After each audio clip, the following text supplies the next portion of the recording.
Hello and welcome back to another episode of Ayaan's World of Flags! Last time I gave you 2 clues about this episode. 1, it was in North America, and 2, it was the member of the Commonwealth of Nations. Did you guess it?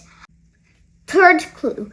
This is a country which got its own flag almost 100 years after it got its right to self-govern itself. Still didn't guess it? I'll give you the 4th clue, the jumbled letters. They are A, N, D, C, and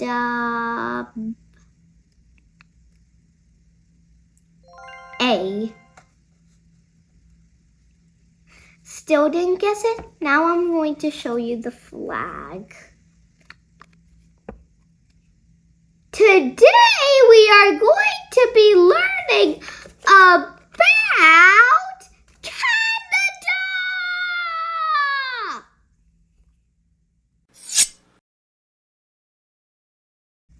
Now I'm going to describe the flag of Canada.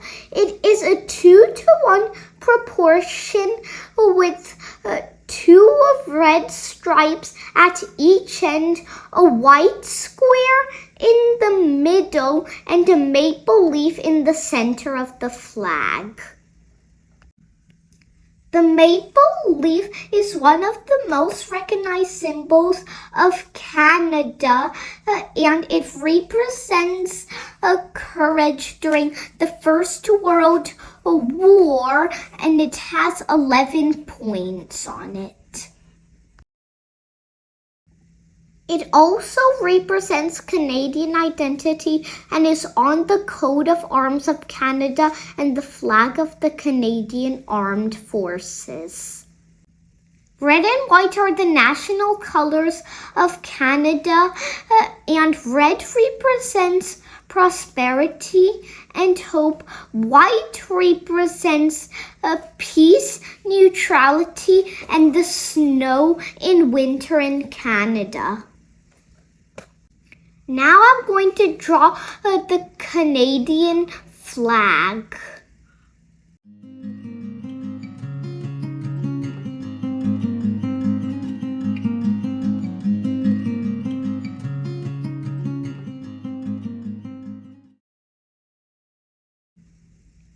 Now I'm going to show you the history of Canada. They were first colonized by the French Empire in the 16th century. Actually, that is not entirely true. I'm going to tell you an interesting fact in the last section. Canada meant New France. In 1763, the British Empire won Canada from the French Empire through the Treaty of Paris. The Union Jack, as the de facto flag of the British, continued to be used as the flag of Canada. Then in 1867, the Canadian Confederation happened. Do you know what that means? I'll give you 3 seconds. 3, 2, 1. It was the right to self-govern. 3 provinces. Can you guess what their names were? I'll give you 3 seconds. 3, 2, 1. The province of Canada, the province of New Brunswick, and the province of Nova Scotia came together to form the Dominion of Canada. Then they started looking somewhere for a distinctive Canadian flag. Then in 1870, the Canadian red ensign started being used as the unofficial flag of Canada. It was a flag with the Union Jack at the top corner, also known as a canton, with a red background surrounding the canton and the Canadian coat of arms on the let me remember what it was, left bottom corner. I'm sorry, the bottom corner, and the Canadians decided that was going to be their unofficial flag. It was one of the main flags along with the Union Jack until 1965. In 1921, King George V gave a new official coat of arms to Canada with 3 green maple leaves. In 1956, something happened. I'll give you a hint of where it was. It was in the Middle East. Do you know what happened in 1956? I'll give you 3 seconds.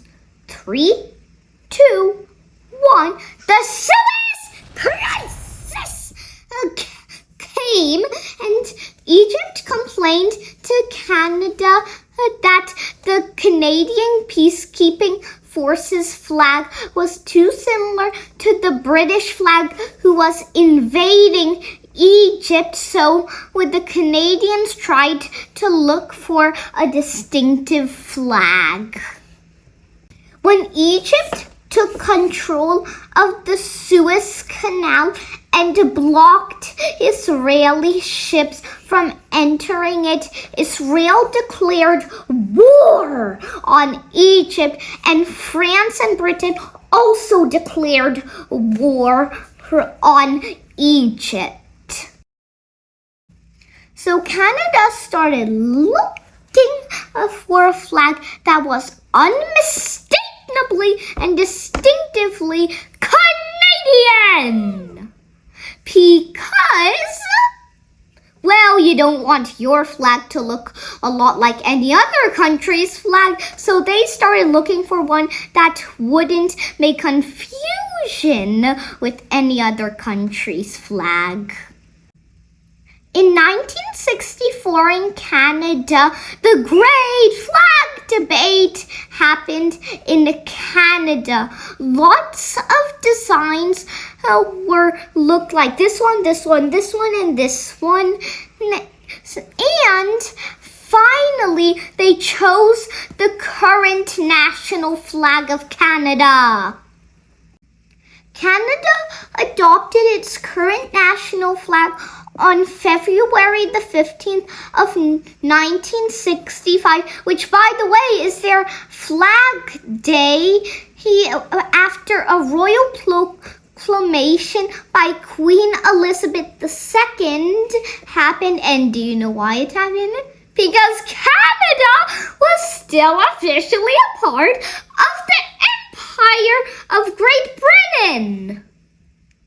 In 1982, Queen Elizabeth II declared Canada free from the British Parliament.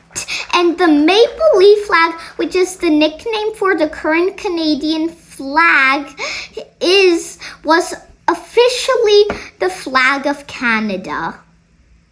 That is when Canada got full independence from the British Parliament. Now I'm going to tell you some interesting facts about Canada. The first one, Canadians eat this one dish more than any other country in the world. I'll give you 3 seconds to think about it. 3, 2, 1. It is macaroni and cheese, or as the Canadians know it, crispy dinner. The second fact, Canada has the longest coastline in the world. Can you guess which country has the second longest coastline? I bet you $10 you can't guess it. Do you think it's Australia? Wrong answer. Do you think it's Russia? Wrong answer. Do you think it's the British? Wrong answer. Do you think it's France? Wrong answer. The correct answer is the Kingdom of Norway! Oh, and by the way, remember when I told you that that the French colonized Canada first? Wasn't entirely true. Now, this is the fact where I'll tell you the real answer. The Vikings were the first one to colonize Canada in 1000 AD. Fourth fact. It is illegal to kill a Bigfoot in British Columbia. You heard me right. Bigfoot is legally protected in British Columbia. This is the fifth and final fact. Once robbers went and stole 3,000 tons of maple syrup from Quebec City in the province of Quebec. Okay, I'm going to give you two final facts. One, Canada's capital, Ottawa, is actually the second coldest capital in the world after Moscow, which is located in Russia. The second fact, Canada, even though it's the second largest country in the world, it doesn't border any other countries other than the US, which makes it the world's largest single neighbor. That's all for today's episode of Ayaan's World of Flags. The clues for the next episode. It is a Middle Eastern country, and even though its capital is not divided, it's a bit of a complicated process. And it started with the British. Okay, see you next week. Adios!